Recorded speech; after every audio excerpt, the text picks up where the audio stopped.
kasama ng mga maiisog para sabihin sa taong bayan kung ano talaga ang ginagawa ng gobyernong ito. So another issue, mga kababayan na nakarating sa atin, even yung mga tao ngayon na nakapaligid kay Kuting na meron na pong 50-50 siguro sa part natin 80%, 20% talaga na isinusuka na sila dahil nakikita nga yung rampant, 'di ba? Yung pagiging sugapa nila sa pangangamkam sa lahat ng ahensya ng bayan. So naaalarma po sila, baka mapatalsik na sila sooner. Okay? Yun ang kinababahala ni Lisa Smug. Siyempre, kapag nawala na sila sa power, which is dapat lang, dahil, again, sinungaling, di ba? Gagago sa Pilipino, betrayal of public trust, ginago nila yung Pilipino dahil sa what?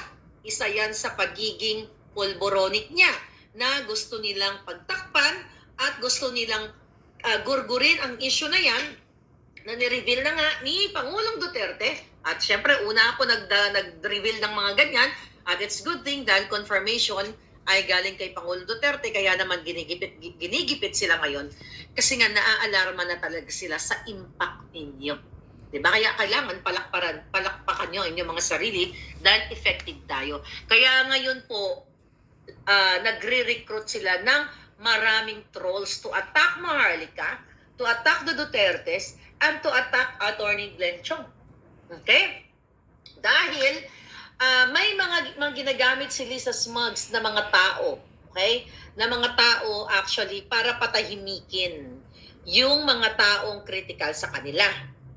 Okay? Pinipilit nilang bayaran. But I know for a fact na ang isang kaalyado natin na si Attorney Glenn Chong ay hindi kayang bayaran hindi kayang bayaran ni Ahas sa labang ito. Hindi niya tayo iiwan. Sabi ni Winnie Enrico, sexy daw a catch. Oh, why not? Diba? Thank you, Palangga. I would like to thank Remy and Lady Boss for these 2 M's. Okay, so kagabi purple tayo. Ngayon green tayo, Palangga. Okay, favorite color. Kape-kape para sa bayan, fight for what is right. O, diba, terno ko. Wala na lang lipstick ko, green. Okay. So ngayon, mainit ang mga issue. Bago ako pumunta sa pinaka-highlight ng ating vlog, yung issue dito nga sa kay Teves. Diba? Si Teves, mga kababayan, ay ginigipit talaga ng gobyernong ito. Diba? Yung mga pagsangkot sa kanya kay Digamo and everything. So hanggang ngayon ay pinaka-cancel na nga o na-cancel na ba ang kanyang pasaporte dahil gusto talaga siyang gurgurin. Alam nyo, may nag-message sa akin. Nung kasagsagan, okay? Nung kasagsagan ng ni Teves, yung issue na yan, si Lisa din ang may gawa niyan.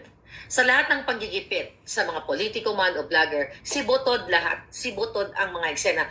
Dahil pagkaupo pa lang ni Botod, dahil siya ang presidente, de facto president nga, pagkaupo pa lang ni Botod, ay pinasilip na niya, okay?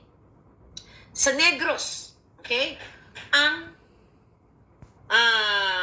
isabong o yung mga illegal gambling, lahat, pati lottery, lahat doon. Kasi yun ang gusto ni Smugs, ni Butod, sa pakikipagsabuatan ni Milyonaryo, ni Tambaluslos, na kunin nila ang lahat ng negosyo sa isabong at loto, lahat ng gambling. Di ba, I think si Arnie Teves ay isa yan sa mga negosyo niya. So the reason why tinarget nila si Teves. So ang punot dulo talaga ng isyong Digamo at Teves na yan ay gusto ni Butod at ni Tambaluslos, kasama na siyempre si Kuting, na masolo nila ang pasugalan sa Negros. See? So yan po ang nakikita natin kasi ngayon,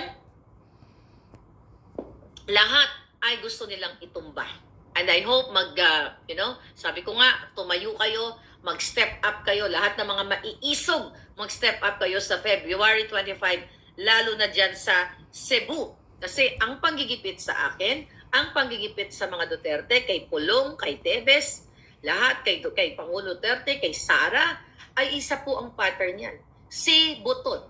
Lahat gusto nilang maghari at i-silence ang mga taong bayan. Tignan nyo yan, kasi gusto kong i-promote itong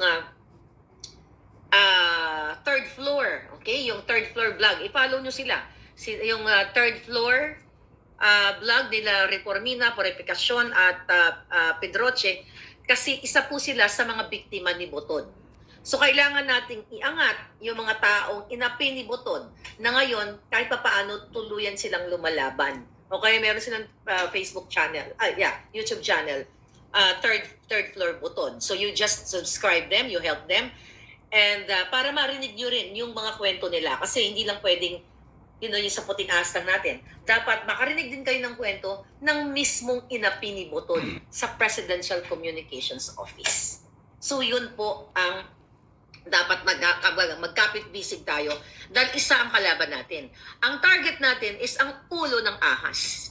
Diba? Ang ulo ng ahas ay walang iba kundi si Butod na ginagamit ang pera ng taong bayan para lahat tayo patahimikin. Kaya naman itong parating na February 25 ay naghahanda na po sila para i-counter ito. Baka mag-rally-rally rin si Kuting. I'm not sure yet. Wala pang nakarating sa atin o wala pa silang mga bagong mga schedule. Third floor. Third floor. Ano siya? THI. Third, as in third. So, mga kababayan, dahil na galit si Butod kay Tebes.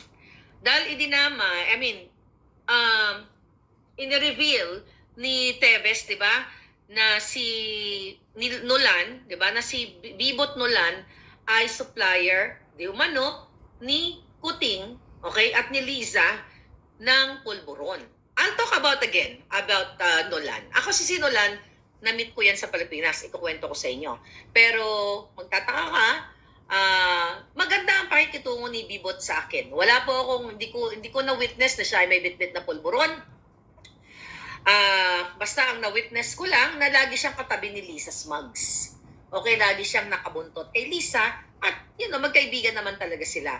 Hindi ko alam yung knowledge ni Tebes na si Nolan ay nag-supply ng pulburon kay Lisa at kay Kuting.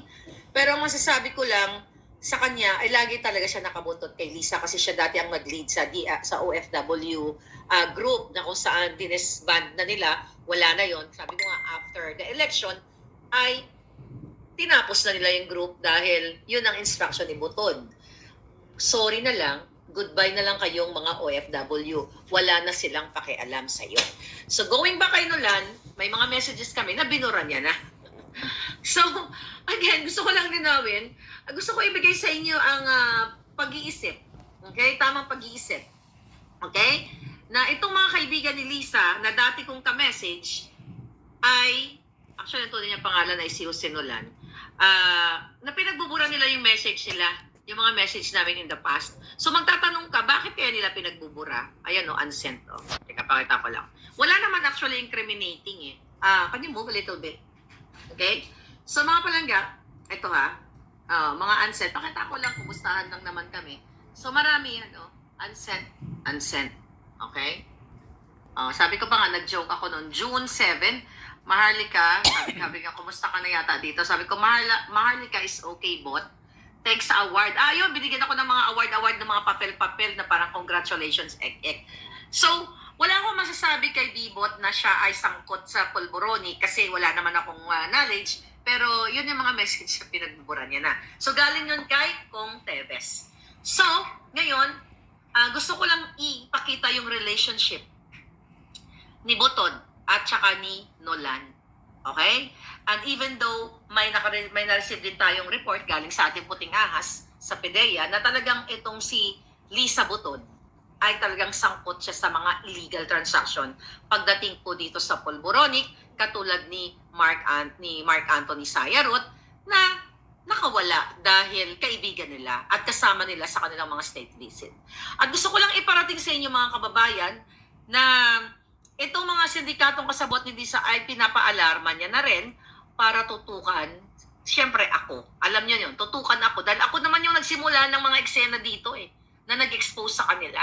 So, dun sa may bounty ang aking ulo, At hindi naman tayo natatakot sa mga yan kung lalaban sila ng sampalan or kurutan. But definitely, traidor tong mga to. Patraidor, gugurgurin at gugurgurin ka. Gugurgurin nila ako pag nagkaroon po sila ng pagkakataon. So the accusations of Tatay Digong is so very true, sabi ni Zeus Miranda. Okay?